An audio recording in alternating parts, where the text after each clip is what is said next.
If you've been following the car market in any form, you're probably aware that certain collectible cars have been skyrocketing in value recently. The market has gone balmy. A Ferrari Enzo sold for nearly $18 million. The likes of the Ferrari Challenge Stradale and 458 Speciale have now been clearing $1 million. Yes, that's in the United States market, and this is an interesting topic, but the UK and Europe are catching up fast. So is the rest of the world. So what exactly is going on? Well, I've been fortunate enough to be around this industry for a while. I want to share my understanding of the market, the knowledge I have of it all from the events I go to, the collectors I meet, and from being fortunate enough to own some of these cars myself. And we need to get to the topic of what's up with this, what's it worth today, and at this value, should I be selling it already? Hi guys, I'm Shmi, hello and welcome back to the channel. We're in a crazy time right now, but let's talk all about it. Firstly, let's catch up with what's actually going on at the moment. Get up to speed, especially with auction results, because everything we knew from pre-Christmas 2025 and before has gone out the window. The market had an enormous reset back in January. Now, I recently went to visit the Carrio collection that now features quite a few of the cars in question that were sold through the Mecum auction in Kissimmee, Florida back in January from the collection of Phil Bachman. Now, all of these cars were the last one, the highest possible spec, unique details from TaylorMade before TaylorMade even existed, all with their original accessories, everything that was supplied with them, one-of-one opportunities, and this presents a massive shift in what buyers are looking for, and certainly in terms of what they're willing to spend, as we saw in that auction. And it wasn't a fluke. But for example, one of the absolute standout sales was the Bachman Enzo. The last Enzo, 649 miles, and it sold for, get this, $17,875,000.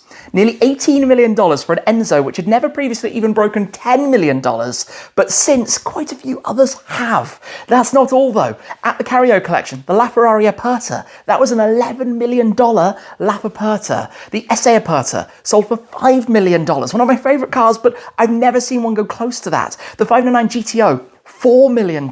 Again, another record. We even saw sales of the likes of the Challenge Stradale. One sold for $1.87 million. Never previously had a Challenge Stradale even hit anything close to $1 million. A 458 Speciale Aperta sold for $3.1 million. All of these cars, the absolute best version of these very rare, very collectible Ferraris. So was this event a fluke? Was it just that night that a few big players in the room got a little bit carried away and the cars sold for massive money? Well, no. Everything that's happened since, whether in the US or around Europe, has followed in the same path. For example, there was a 288 GTO that then sold for $10.9 million, another record. There was another Enzo that sold for $9.7 million, on the heels of the Rosso Dino Enzo selling in the US for $12 million. All of these numbers, absolutely enormous when compared to anything that we had seen before. But we need to understand why and what's going on. Why have these cars gone stratospheric now? But there are also other questions to touch on here. Is it just Ferrari? Or what about brands like McLaren, Lamborghini, or of course Porsche? Now, my wife's lovely 964 Targa is a bit of an anomaly because I think this is worth more in today's market than it should be, but that's due to the existence of Singer and the reimagined 911s. It means that they're out there sweeping up any good example of a 964, hence the price rises, and that's a bit of a subplot, and there are so many of those, like the Bachman cars being the last or a delivery mileage example. But there's one Porsche in particular I do want to touch on, the Carrera GT. Now, about 5 or 6 years ago, I went with my friend TGE to Goodwood to collect his car, bought for a healthy six-figure sum, but significantly less than today's money. And in fact, he was pushing me towards buying one, and I should have heeded that advice, because at the start of this year, a Carrera GT sold in the US for $3 million, $3.1 million in fact, breaking that $3 million mark for the first time. A matter of weeks later at Motor Miami, with electricity in the room, one then hit $3.3 million. It was only then a short time after that a very rare PTS Golf Blue example, and remember there weren't all that many bespoke painted Carrera GTs. Quite a few have gone back more recently for respecs and new work to be done to them, but very few original cars. And that blue car sold for $6.7 million.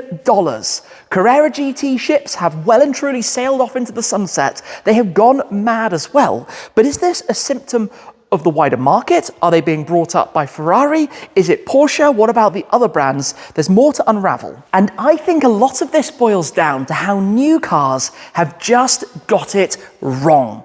Often through no fault of the manufacturer's own. But if you think about the years, the decade and a bit since the Speciale was introduced, a lot has happened. Take, for example, Dieselgate. And while that might primarily represent your diesel-powered, family-driven daily drivers, it had an impact throughout the entire market because of the new regulation, the rules, the restrictions, and the eyeballs that were watching all of these things. Then, the global pandemic. Think what that did to new car sales, to how people would spend their money, to the economics of the business. Since then, it's been one geopolitical issue after another, literally ongoing, just one more, impacting parts supply, shipping around the world, the oil and fuel side, just endless issues that impact this market. All meanwhile, in the background is the element of net zero. The move towards lowering emissions, which of course we know we need to do with cars like this to preserve the planet going forwards into the future.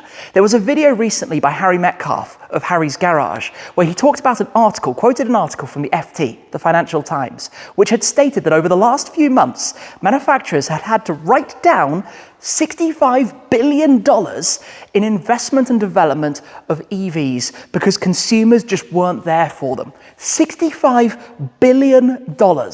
That is a lot of money, and it shows you this shift. Of course, electric cars have been growing over the last 2 decades or so now. There was a monumental rise up towards and going through the global pandemic. In fact, in 2020, I bought an early Porsche Taycan, a Turbo S with all the bells and whistles, because it was exciting, it was new, it was a technology to go and try out, and of course, there were some very beneficial tax perks of doing so, which made it quite appealing. Luckily for me, I sold it after just about 15 months, didn't lose my shirt on it, as many people have done since. But there was a flood of these luxury electric cars onto the market as people wanted to try them, early adopters. But ultimately, when it comes to the performance end of the market, it's about emotion, it's about passion, and electric cars just don't quite have that. With all of this push towards 2030, 2035, towards meeting certain targets rather than letting the market decide, it's meant the manufacturers are in a complete pickle. And those that have gone full electric, or set electric ambitions like Porsche, especially with the next generation of the 718, the Boxster and Cayman, with a new platform that's only electric, there isn't going to be the market for it. So they've had to go back to the drawing board, wasting enormous amounts of money in the process to be able to plan for what comes next. How do you produce a car like this when regulation says that emissions can't allow the natural feeling of the engine we all like, sound can't be what we all like? It's not easy. The 2 newest cars that I have in my collection are the 2 Ferraris right here, and they represent a snapshot in time that I want to talk about. The Dodici Cilindri, the 12-cylinder, the tribute to the V12, and next to it, the hybrid SF90XX Stradale, the first road-going XX model, and my first new Versione Speciale, the limited series track specials that Ferrari make. But these were delivered within a few months of one another last summer, 2025, and that's relevant in terms of the change in regulations. If you go back to the 812 Superfast, the sound of that V12 was sharp, it was ferocious, but in 2020, the 812 Superfast and the GTS got the OPF. That was slightly muting the sound, taking away something from the shift point, slightly detracting from the experience versus the earlier cars. And this was the same if you had a Porsche GT4, for example, or a 911 with a naturally aspirated engine, because the OPF that sat alongside the cats just slightly took a touch away. But that was just the start, because in 2024, particularly here in Europe in summer, it was mandatory that cars had to have a level of ADAS, Advanced Driver Assistance Systems, which means take your hands off the wheel, it pings away at you. Drive 1 mile per hour over what it thinks is the speed limit on an uncalibrated speedo, and it pings at you. And we've all been there. The road is a 60, but the car thinks it's a 40, and my word does it let you know about it. And yes, they have the ability to turn these systems off, but it's often convoluted and complicated.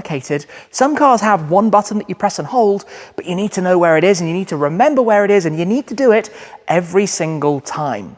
But I mentioned this because this generation of cars had a slightly lower decibel exhaust level, but from this summer, it gets even lower. 72 decibels on the drive-by. So all these new cars, you're basically just listening to tire noise as the cars go by. Not only that, they have even more in terms of the tech. Often, and very soon, we're going to be seeing cameras, AI cameras, not strictly watching you, but making notes about how often you blink, are you distracted, are you following, and all of that being kept on record, basically nannying the driver even more than ever.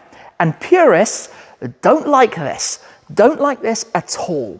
So if you take the new Ferrari 849 Testarossa, which I drove out in Spain, amazing car, follows on from the SF90 XX, but with a little bit more usability, bringing together some of the sound inside the cabin, but on the flyby, sounding like next to nothing. The same story for the Lamborghini Temerario. That V8 revs to 10,000 RPM. Inside, it is so quick, but outside, where's the emotion of the V10 that you got in the Hurricane before it? Aston Martin Valhalla is another example. To drive, it is beautiful on track. It slides at speed with an effortlessness that you couldn't believe.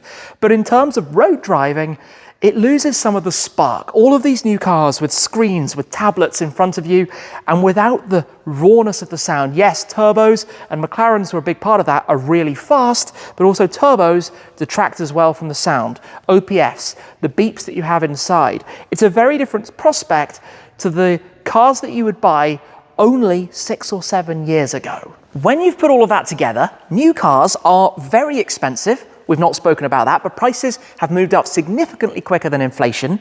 They come with all of these regulations and restrictions, which are less exciting than some of their older equivalents. And there is a lot of fear around the ongoing maintenance, which is why I have come here to talk about my SF90 Stradale. This was my first ever new Ferrari that I ordered from the factory, that I collected from the gates of Fiorano outside Enzo Ferrari's house.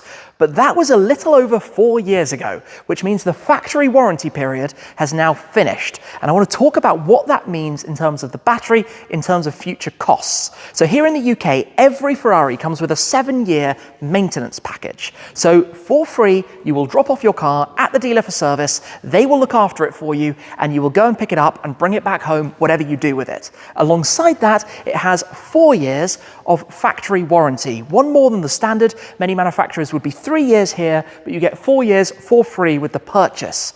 What happens after that, though, is a little bit down to you. Now, Ferrari have forever had this amazing program to keep your car in warranty, to eventually get Classic A status, and to build up its value for the future. Of course, you can take a bite of the brave pill and go and run it on your own without, but with the fear that everyone has around batteries and electric motors, would it be the sensible thing to not have a warranty?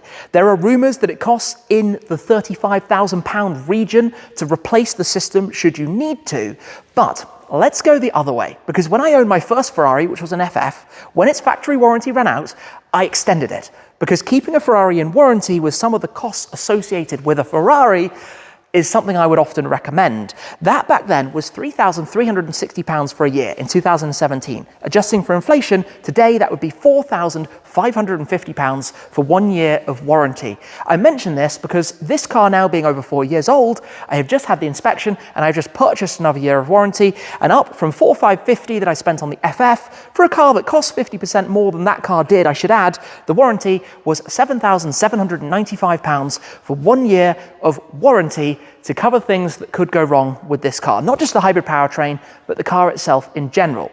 So until very recently with Ferrari, they offered 1 year, 2 year, 3 year or 4 year warranty packages, but they have just reduced this just before my car got old enough to being only able to purchase 1 year at a time, although that is generally what I tend to do with cars because it makes it easier to calculate what they cost for that year, to keep the books in order, and to not have one enormous, imagine how much 4 times the price I just gave you might cost, bill right up front. So what does the warranty actually cover? Well, this is very interesting. With the SF90, the 296, the XX, the hybrid models, the warranty will cover, after 8 years, if the battery's state of health drops to 80% or lower, a free replacement. I can't quite gauge if it's an automatic replacement at 8 years or if it's replacing it when it drops below 80%, but neither this car or my 296 have got to that stage, so it's not entirely relevant. And what I think about this is 2 things, and this was also discussed by James, JM, when he did a video about this topic too. There are 2 different angles he gave. The first is, it's a great thing because you can buy the warranty, forget about it, and not worry. Wonderful.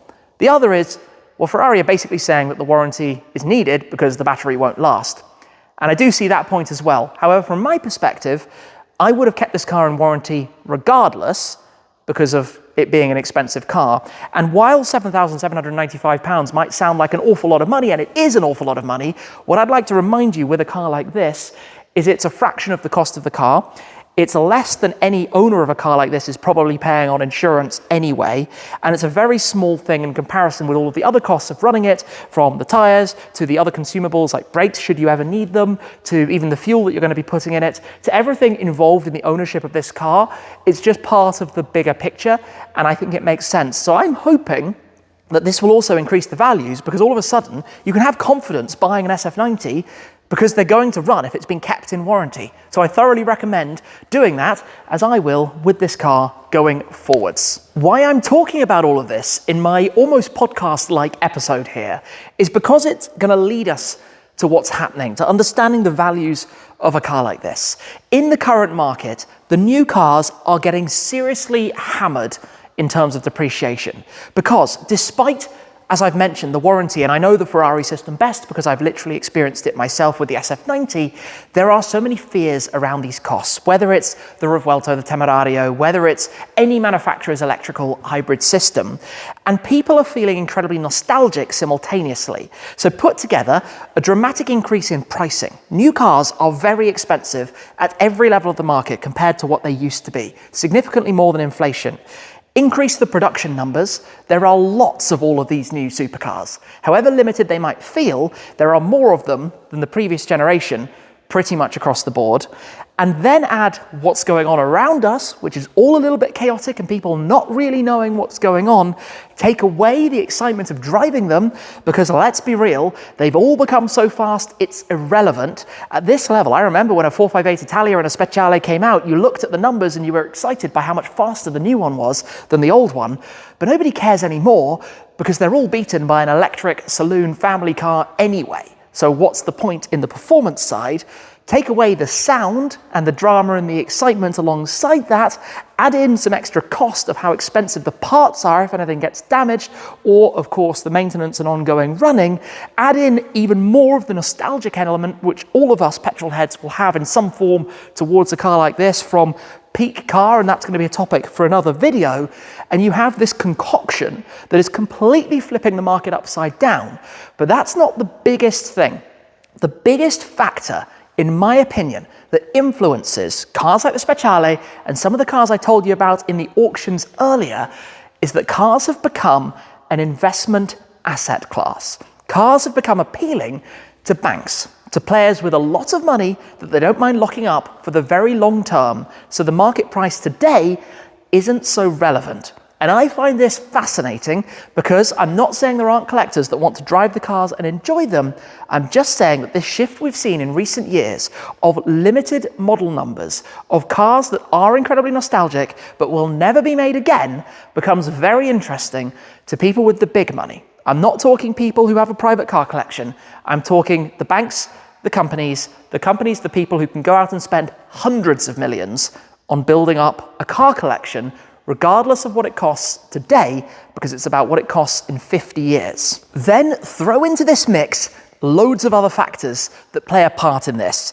The shift in generational wealth. Right now, more money is being inherited by a next generation than ever before. When you then combine the mindset that a car can be both an investment, but also something you can enjoy along the way, you can see the appeal from that side. You then have more wealth that's been created post-pandemic than ever before. Businesses that were successful and thrived during that period, but also new industries like AI and crypto. In addition to that, you have so much uncertainty right now around the world. None of us know what's going to happen tomorrow, as the last few years have taught us. So the number of people out there who are thinking, well, if I ever want to get my dream car, it's now or never. I don't know whether I'm going to be able to do it in a year or two's time. Will we be allowed to drive these things? Will we all be safe enough to even go out and do the things we're lucky and free to do today?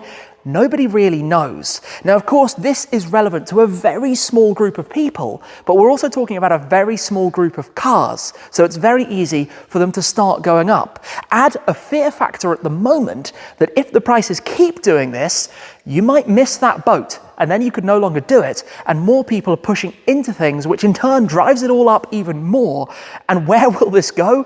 Who even knows? Then add the UK's specific elements that we experience here, which namely is that over the last 2 years, we've seen a lot of wealthy individuals leaving the country, particularly the kind of individuals who would be fortunate enough and own cars like these. So there's been an increase in supply, a reduction in demand, and it meant that we had a very soft market here over the last couple of years. Of course, our cars being right-hand drive doesn't exactly give an awful lot of markets around the world for the cars to go to. Then on top of that, you have this deglobalization right now. Everybody's becoming less reliant upon the dollar. People want to have more money in assets, all sorts of luxury assets, and the default when it comes to cars is to look at Ferrari. In what might seem like a bit of a pro-petrol rant, I do want to add that I am in no way anti-EV. My wife daily drives the Alpine A290, and soon this is going to be replaced with another car of a similar ilk.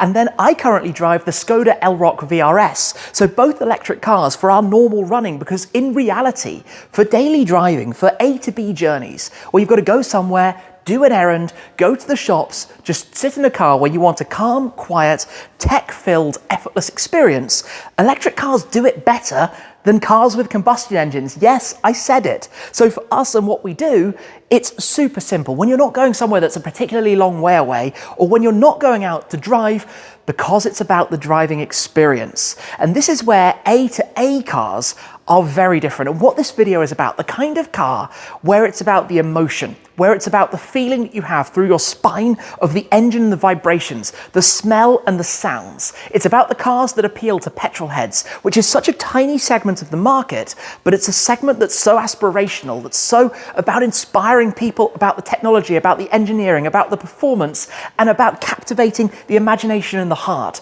We grow up seeing our first supercar and being instantly attached and intrigued by these things. And that segment is being caught up in this bigger bubble, this huge shift that's happening, this global change, more manufacturers coming from China and the Far East, the German manufacturers, the legacy manufacturers struggling with the new technology changes, and this shift in general driving, which is needed. I'm not for a second saying otherwise, but when I did a podcast recently with Rob Moore and Carl Hartley, the Cars and Money podcast, we were talking about this, and I did mention it's a bit of a scam how we've been sold the EV messaging. But I think when it was cut up into smaller clips on social media, it looked a little bit like I was anti-EV, and I want to almost set the record straight on that, because I do enjoy driving an electric car in the right circumstance. Would I want to turn up to a car event with something electric powered instead of a car that has a lovely noisy combustion engine? Would I want to go out for a drive on a beautiful sunny Sunday morning in a car that wasn't something like the Speciale?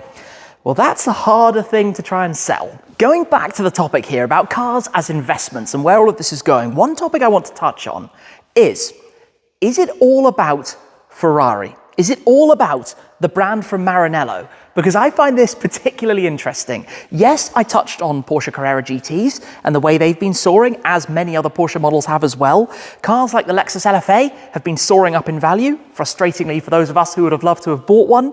You have McLaren F1s, legendary, now worth $25, $30 million. Who even knows, where 10 years ago, it would have been a couple of $1 million. But the reason I bring up this question is if you ask a corporate investor, the guys with the really big money, where they would like to put their money in cars, they're going to start somewhere, and they're going to start with Ferrari.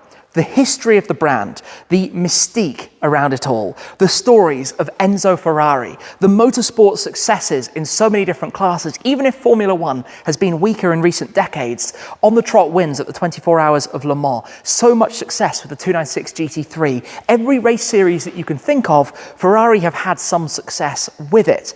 And therefore, in terms of these very limited, very rare cars, if you want to begin putting in a lot of money, you've got the Big Five, or now Big Six, you've got the Icona series cars, you've got the V12 Versione Speciale, like the TDF and the Competizioni, you've got the mid-engine V8s, like the XX, the Speciale, the Pista, etc. There are lots of avenues into this with numbered, limited edition, rare cars. Numbered is, of course, a bigger topic for another day, but basically it's a fantastic place to begin, because if you now wanted to grow a collection of the Big Six, that's $50 million, put the money in, sit back, wait 20 years, 30 years, see where it goes. And that means for a corporate investor, Ferrari are so appealing. And yes, there are exceptions, cars in their own right. You have niche products like the cars from Bugatti, Koenigsegg, Pagani, Zenvo, etc., GMA, you name it.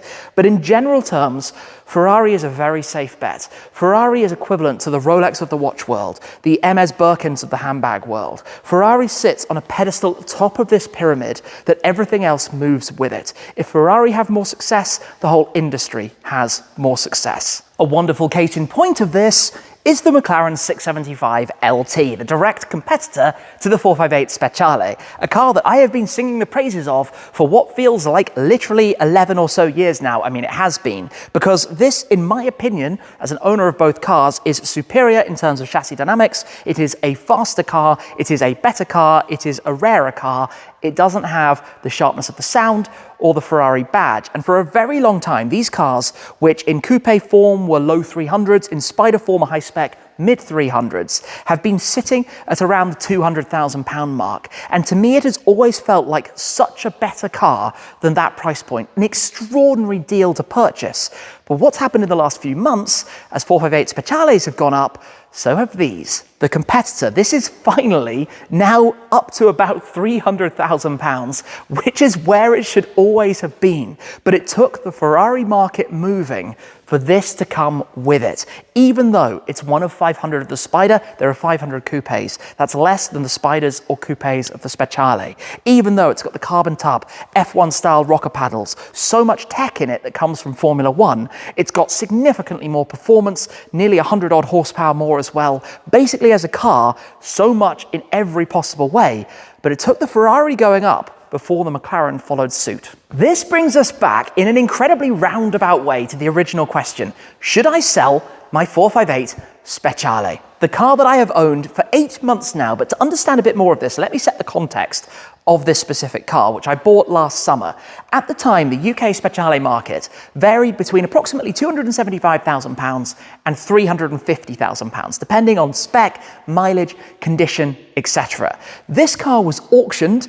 It's basically a one-of-one colour. There is one in Japan and there's another one in Germany, but in terms of Speciale coupes here, it's the only one in Avorio, ivory in Italian, a beautiful spec. It had fairly low mileage, and I had always wanted to add one of these to the collection to sit alongside my 675 LT and my SLS Black Series with the Speciale, a bit of a holy trinity for me, cars that were very much dream cars back at that time. So I bought this car for a little over £300,000, about £310,000 in total, which I felt was so undervalued, because at that moment, cars on the European left-hand drive market were around 500,000 to 600,000 euros, so significantly more. Cars in America, the United States market, were sitting at $750,000, $800,000, $850,000, and that made me feel like this was about to have its moment. It was too low for the rest of the world. And I think that's a result of all of the individuals who have left the country, meaning a flood of cars in general at the high end, especially after the purchases that came through post-pandemic. A lot of cars like SF90s, 296s, you name it, were all purchased, and the market got flooded. So even these came down a little bit as a result. And in the time since, over the last 8 months, it's gone up and up and up and up and up and kept going. Even the SF90 is worth 10% more now than it was 8 months ago. So I remember at Christmas time, I was thinking, goodness, this is now worth about $375,000. It's up $65,000 from when I bought it. In January, the UK market moved again. They were up to 400,000, 410. I'm thinking this is £100,000 more than I paid a few months ago. Fast forward, February, March, the cars on the market getting closer to £500,000. Later March, cars selling for over £500,000. Fast forward to last week, and let's just say I've had an offer for this in the mid-fives. So only just over half a year since I bought it, and nearly £250,000 more than I paid for this car, which is absurd. I had a gut feeling, but I didn't believe it. I'm very pleased I did, because actually what you don't know behind the scenes is that was literally the same week that I had committed and had my offer accepted to purchase the house. So buying a car like this probably wasn't that smart. Nonetheless, it has worked out extremely well, and sometimes in the face of chaos, it's the best time to make such a purchase. However, it is at this point that I should probably mention that without my friends at Approved Motor Finance, I could not have made such a purchase. I've been working with AMF, specifically with Krish and Rory, for the best part of a decade now when it comes to the financing and funding of each of the Schmeemobiles. But at the time of purchasing this, I had no idea that the amount I put in as a deposit, which was of course at the smaller end given the impending house purchase, it would go on to be that at this point in time, my equity in this car sits at about how much I actually bought it for in the first place. And while that is a fairly unique and extreme example, obviously working around complicated finances and things, they are always massively supportive. So I want to say a huge thank you to Approved Motor Finance. And if you're thinking about financing a vehicle, whether it's a supercar, a sports car, your daily car, do check out AMF. But yeah, this one turned out to have been very good news. So let me get to this. Should I sell it if I could get over £500,000 for it? No, it's going to go higher. Why is it going to go higher? There's even more uncertainty ahead of us. There's even more interest in collectible cars, especially Ferraris. This industry, I think, can only go in one direction. And I think if I was to sell this, I wouldn't be able to replace it. And I want to own it for the very long haul and to have a really special 458 Speciale in my collection. So if I was to sell it, I think in a year or two's time, I'd come back to try and buy another one, and it would be the best part of $1 million, if not more. I think this market is only going to head in one direction. I don't think it's a bubble. I think when you look at the reasons for the values and for the cars that are really hitting those top numbers, especially final models, cars with a story, everybody wants a unique car, whether that's a color, whether it's because there's something about it, whether it's the provenance of it. It adds that something that you can talk about in terms of the car, which these days matters more and more than ever before. Maybe we'll have an update. Do comment your thoughts on this topic. I'd love to engage with you, talk more about it in the comments down below to discuss even more about this fascinating industry of collectible cars like the 458 Speciale. That's it for this time. Thank you very much for watching. I hope you've enjoyed this video. If you do like videos like this, check out the one right over there. But that's it for this time, and I'll see you again very soon. Cheers!